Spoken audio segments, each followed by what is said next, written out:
Kevin Mitnick, Ghost in the Wires, My Adventures as the World's Most Wanted Hacker.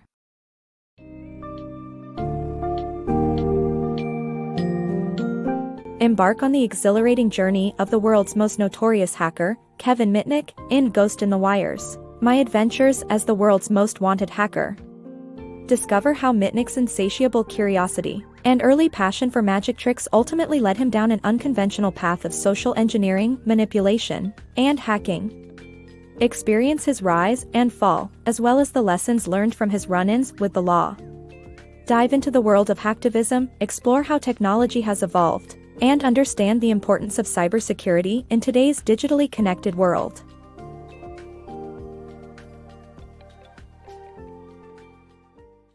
Mastering social engineering. Kevin Mitnick, born in 1963, faced a challenging upbringing with constant moving and experiencing abuse at the hands of his mother's partners.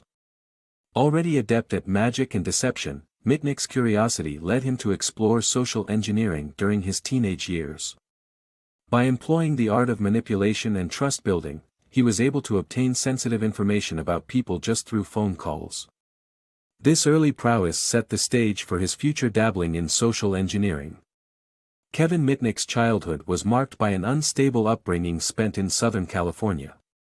With a high-strung mother, Shelley Mitnick, attempting to juggle work and relationships, Kevin found it difficult to build friendships and connections with others. Although he performed well academically and in sports, it was magic that captivated the young Kevin. At the age of 10, Mitnick was introduced to the world of magic through a neighbor, sparking a lifelong fascination with deception and manipulation. This enthusiasm for subterfuge would go on to influence his future ventures. As a teenager, Kevin was drawn to the survival bookstore, where he studied a book called The Big Brother Game, a guide on accessing personal information, such as property records, driving history, and bank account details of others. This knowledge laid the foundation for Mitnick's exploration into social engineering, the art of manipulating others to achieve desired outcomes through trust. Establishing trust was crucial when seeking sensitive information from companies, achieved by using accurate terminology and phrases familiar to employees. Utilizing his mastery of social engineering, Mitnick was able to acquire personal details on friends, teachers, and even strangers simply through phone conversations, an impressive feat that showcased his natural talent in this field even before celebrating his 17th birthday. Mastering 1980s digital vulnerability. In the 1980s, when digital records were on the rise yet security systems remained unsophisticated, young Kevin Mitnick exploited these weaknesses with ease. Through wit and social engineering techniques, he tricked the California Department of Motor Vehicles into providing sensitive information by posing as a police officer. However, his first brush with authorities came after infiltrating a research company's computer system. Despite a minor blunder, the FBI gave Mitnick's youthful antics a pass, failing to foresee his return to mischief. During the technology boom of the 1980s, when digital records gained popularity, budding hacker Kevin Mitnick discovered weaknesses in the simple security systems of the time.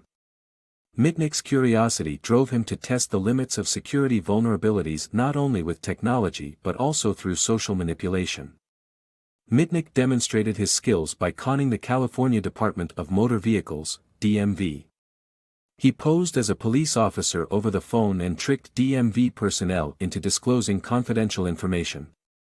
By bouncing back and forth between the DMV and the police station, Mitnick quickly learned the requester code necessary to gain access to records. With this knowledge, he could now access California's DMV records for any address, license plate number, or driving record. Mitnick's first encounter with trouble came when he attempted to set up a fake computer administrator account at a research company, where a friend's father worked. The naive strategy allowed Mitnick to bypass the company's rudimentary security system and easily create an admin account. However, a mistake by his friend Micah exposed the unauthorized access to the employer, who then alerted the FBI, thinking Micah's father was the culprit. Eventually, Micah revealed that it was Mitnick's doing. When the FBI approached Mitnick, they found themselves powerless to act. The lack of computer hacking laws in the 1980s and Mitnick's young age of under 18 resulted in nothing more than a stern warning. Such a mild punishment merely emboldened Mitnick to return to his digital and social engineering exploits. The Scorned Hacker's Revenge. Kevin Mitnick, a curious hacker driven by the thrill of exploration rather than personal gain, found himself in trouble with the law when a scorned woman led to his undoing. His quest to hack U.S. leasing involved posing as a network technician to acquire admin access. Trouble brewed when his accomplice Louis broke up with his hacker girlfriend, Susan. To retaliate, Susan used Louis's account to print papers with Mitnick's name on them and alerted authorities about his illegal activities, resulting in his arrest and a juvenile detention center sentence. Despite the consequences, Mitnick's thirst for hacking remained unquenched. Kevin Mitnick's affinity for pushing boundaries led him down a risky path, testing his skill in infiltrating systems without reaping personal rewards. When targeting U.S. leasing, he enlisted the help of his friend Louis and succeeded in gaining administrative access by posing as a network technician set to save the company from a fabricated computer bug. However, their victory proved short-lived due to a volatile romantic relationship. When Louis broke up with his hacker girlfriend, Susan, she sought revenge. Gaining access to U.S. leasing by entering credentials carelessly left by Louis, she printed papers in every machine across the company, plastering Mitnick's name for all to see. The backlash didn't end there. Upon discovering the duo's prior theft of employee manuals from a phone company, Susan's rage fueled her decision to report Mitnick to the police. Consequently, he faced arrest and a 90-day sentence in a juvenile detention center, though he was still under 18 years old at the time. The judge, perplexed by Mitnick's actions, struggled to comprehend his motives, as hacking for mere excitement was an alien concept in the early 1980s.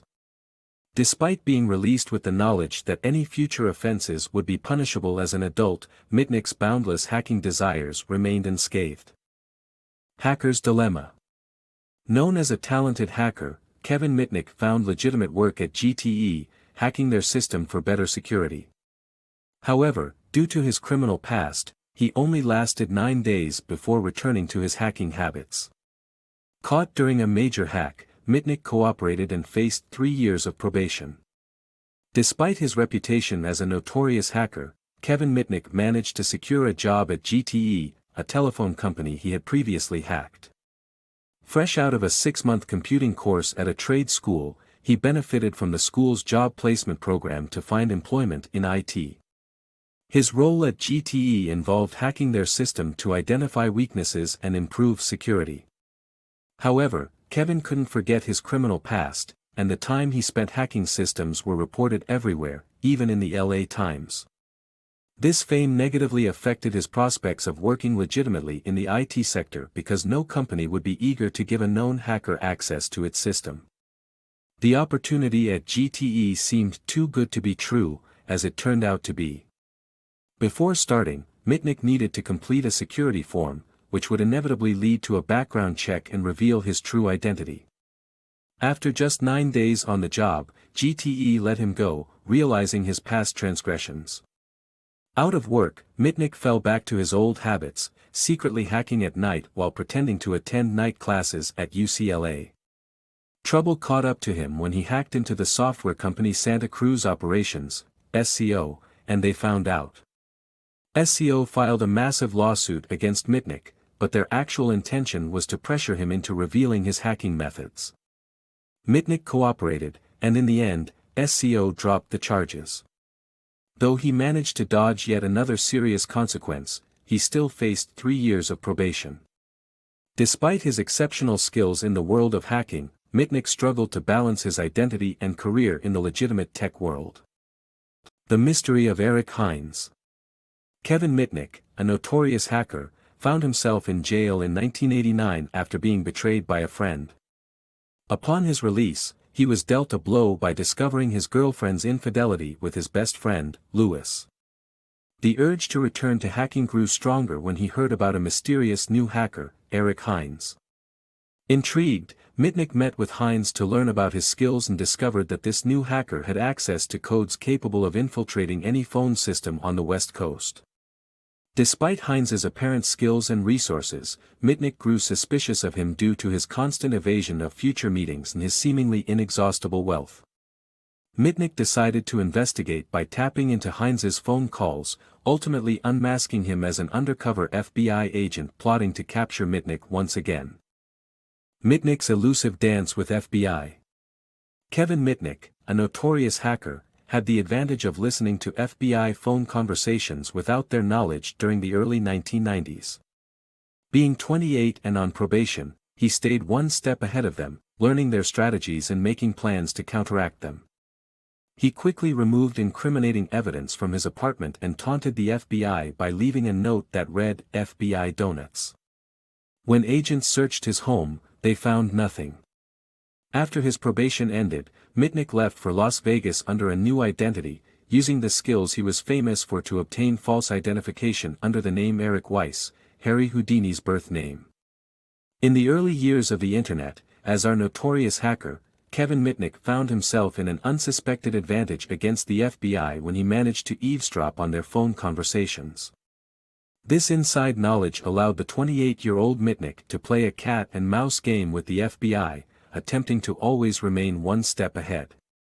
While under constant surveillance and aware of their quest for a search warrant, Mitnick tidied up all the traces of suspicion from his apartment. To give the FBI a taste of his skills, he cheekily left a note on his refrigerator, which said, "FBI Donuts."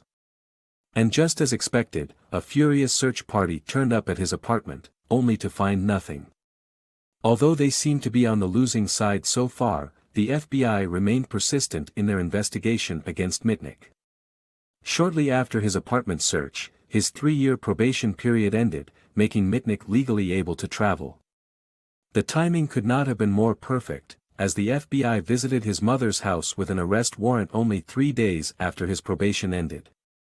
Realizing the need to distance himself further from the FBI's grasp, Mitnick decided to start fresh in Las Vegas, Nevada, under a new identity. Using his extraordinary social engineering skills, he forged a birth certificate and obtained a social security number for his alias, Eric Weiss, the birth name of the renowned illusionist, Harry Houdini. This move demonstrated Mitnick's cunning desire to evade the law, similar to the famous magician he admired. Escaping fate, Mitnick's struggle. Eric Weiss, formerly Kevin Mitnick, experiences a setback when losing all his money, forcing him to turn to lawful employment. However, he cannot resist the temptation to continue hacking into major cell phone companies in the early 90s. Despite narrowly escaping the FBI's clutches, Mitnick remains committed to his misadventures while staying cautious. After settling into his new identity as Eric Weiss, Mitnick carried all his cash and ID with him everywhere he went. Unfortunately, this led to the loss of $11,000 when a thief raided his gym locker. Left penniless, Mitnick relocated to Denver, Colorado, and began job hunting through local newspapers. This search brought him to a law firm called Holm, Roberts & Owen. Although his interview went smoothly, securing the position required a resume and references. Undeterred, Mitnick cleverly fabricated a fictitious company in Las Vegas and gave himself an enthusiastic recommendation. Within 3 days, he scored a legitimate job in the law firm's computer department, but his hacking escapades were far from over. The early 90s saw rapid advancements in cell phone technology, and Mitnick was determined to crack the programming codes, or source codes, behind these devices. He targeted major industry players like Motorola, Nokia, and NEC. Mitnick's infiltration into Motorola and Nokia was seamless, but he hit a snag with NEC. While ensuring that he hadn't left any traces, he stumbled upon an email indicating that the FBI was aware of someone transferring NEC source codes to a server in Los Angeles, precisely what Mitnick had just done. With the FBI hot on his heels, he understood that staying out of jail meant taking even more stringent security measures. Fugitive's paranoia turns reality. Kevin Mitnick, now employed with a Denver law firm in 1994, was gaining attention from his bosses for making social engineering calls during work hours, believing he was providing outside consultation. After losing his job, he relocated, assuming the identity of Brian Merrill in Seattle. His paranoia grew as he believed his cell phone signal would lead to his arrest. Ironically, Mitnick's attempts to cover his tracks finally exposed him.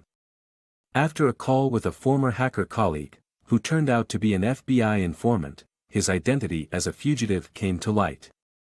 Knowing the authorities were closing in, he fled to Raleigh, hoping his cover would hold, but ultimately, the FBI tracked him down and found evidence of his true identity, sealing his fate.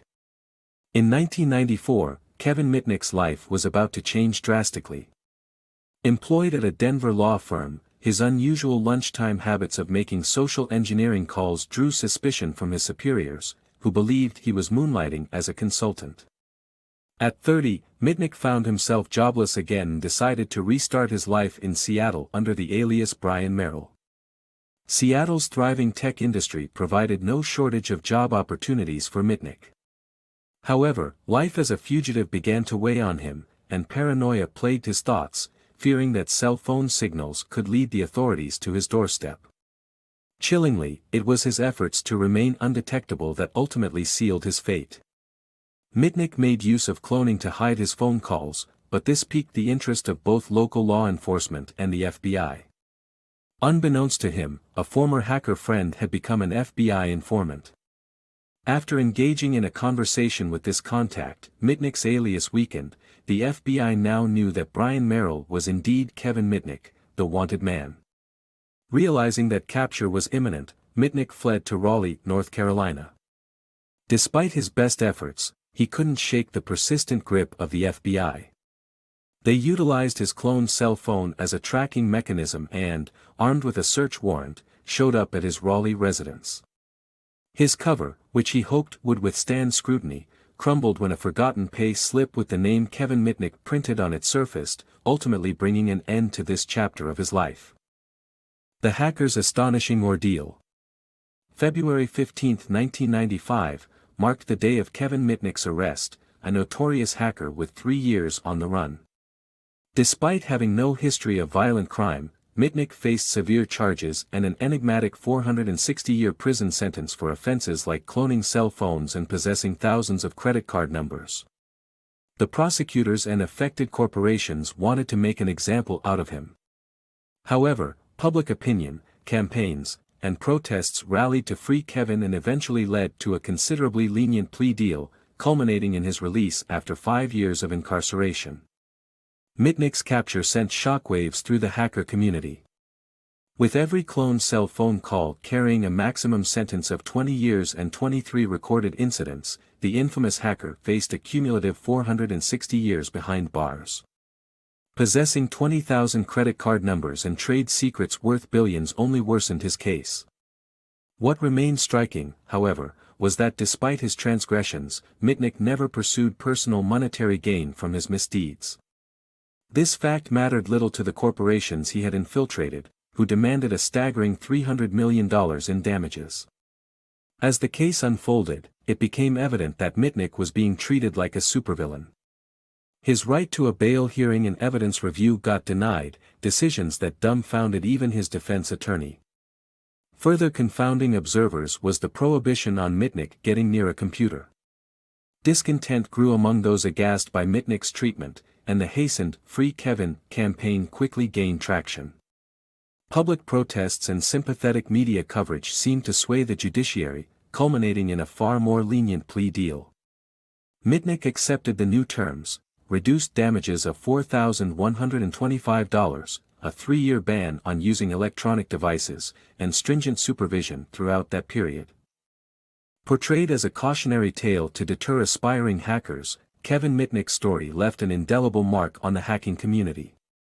Eventually, after 5 years of imprisonment, Mitnick emerged relatively unscathed, much to the surprise and delight of both the public and many in the hacker community. A hacker's redemption. The transformation of once notorious hacker Kevin Mitnick's life began with an invitation from U.S. Senator Fred Thompson to testify in a Senate hearing on government cybersecurity. Soon, Mitnick found himself in high demand for speaking engagements and consulting opportunities, despite the challenges posed by his probation restrictions. With the support of people like Hollywood producer J.J. Abrams, Mitnick leveraged his newfound fame to write the best-selling book, The Art of Deception, and launch his career in ethical hacking. Following his trial, Kevin Mitnick's life took an unexpected turn when U.S. Senator Fred Thompson sought his expertise on cybersecurity in a Senate hearing. Mitnick's testimony set him on the path to transforming his life, as he began receiving requests for speaking engagements at various companies, government agencies, and think tanks. Despite being under strict probation and unable to use the internet, Mitnick seized these opportunities to share his knowledge on computer security.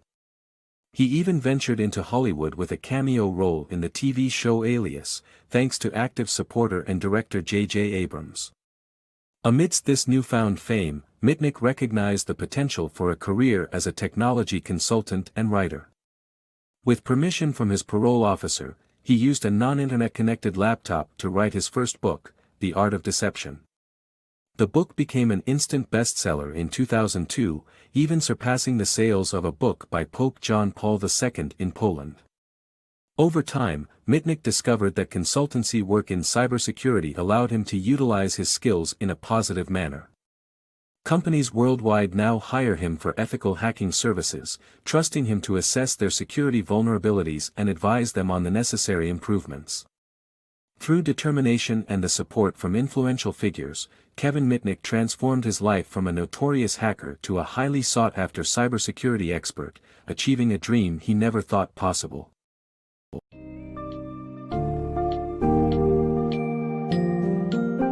Having traversed through Kevin Mitnick's roller coaster of a life, we see a transformation from a young, mischievous hacker to one focused on ethical hacking and information security.